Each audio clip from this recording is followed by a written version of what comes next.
NFT sales hit $2.47 billion in the first half of 2021. That's according to a report by DappRadar. So this showed a dramatic increase in NFT sales since January. As we all know, we talk about NFTs all the time. So I wanted to look at a few graphs here. These graphs were published in Reuters. The first one looks at what NFTs are kind of dominating the market, and it's sports and collectibles. Here we go. Sports and collectibles. And the metaverse and gaming were the two, I guess, with the least sales, which was kind of surprising to me, but not surprising. And then the next graph shows that NBA TopShot sales are way down in the last few months. So I wanted to throw this off to you, Zach. What do you make of this? I do want to clarify, though, the notes at the bottom of both graphs. So NBA TopShot is on the Flow blockchain, and those stats we saw on the first graph are from Ethereum. So if anyone is thinking like sports and collectibles are way up, but NBA TopShot is way down, the two graphs don't really go hand in hand. But Zach, what do you take from this? What do I take from this? What goes up must come down. It's the rule of some physics and probably the rule of most crypto markets, right? This was when there was a ton of excitement in the market. You could buy a card and immediately flip it for like 2x what you paid for it or whatever, and people were having fun doing that. Yeah, I don't know. I mean, I think that looks like what hype things look like in a market, right? They go up and then everyone's like, okay, this is like, okay, I'm selling, or okay, this is the top, okay, I'm out. And then it goes down, and we're seeing that right now, I think, in the NFT market, especially, yeah, definitely in TopShot. And I would probably venture across the board as well. So the question is whether or not it tracks to the Gartner hype cycle, where it's like, you know, you get the peak craziness and then you get a plateau of usefulness. Maybe these platforms can find that plateau of usefulness.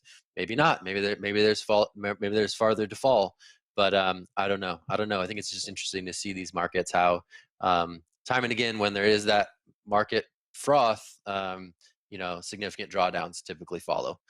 So I think that's the interesting thing for me. Will, I think you had your hand up, or Adam, I forget who had it first, but you guys can duke it out. Let's fight, Adam. You want to, Will? Let's fight. I'll go. Okay. I'll go really quick. All right, go quick. So interesting to look at that graph and see what their values were in October, November, December, and then boom, popped, obviously, with the NFT bubble. But those values are still pretty high, like 62 million in volume, I'm assuming that is, and then, you know, skirt off a little off the top of that, and you get some nice profit there.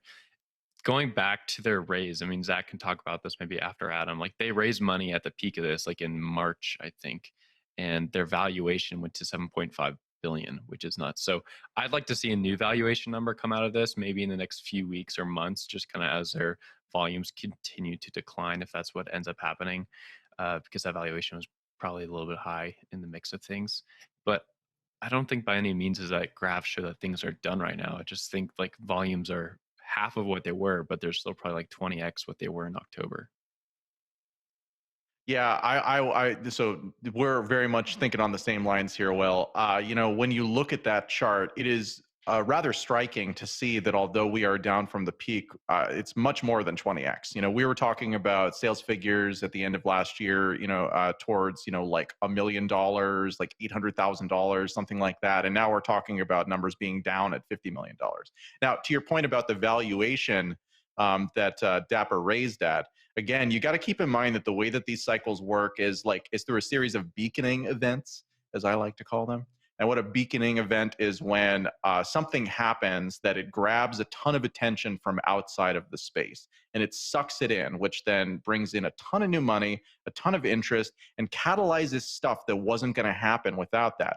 Now, that raise that Dapper did at that valuation, they already did that raise. They don't need to put out a new valuation. And in fact, they're not going to put out a new valuation because there's no advantage to them to do so. But during that time, they managed to accumulate some $300 million, I believe, in new investment into the company at that raise, which is on the one hand, an incredible accomplishment on the part of their team. And on the other hand, an incredible war chest by which to now amplify this success that they have with this project. We talk about NBA TopShot a lot, and we talk about NFTs a lot, but NBA TopShot is the story of the year so far. It might not be towards the end of the year, but it is so far, just by nature of how much it exploded this new category of collectible tokens into the mainstream. And I think it's going to continue to be a leader in that by nature of this raise and by nature of the resources that they now have to continue to deploy. Zach, just before we wrap, I Yeah. want to add one thing in. So while NBA TopShot was down, the report said that NFT sales were slightly up in Q2 versus Q1. So we are still seeing sales rise a little bit. So it'll be interesting to see where it goes for the rest of the year.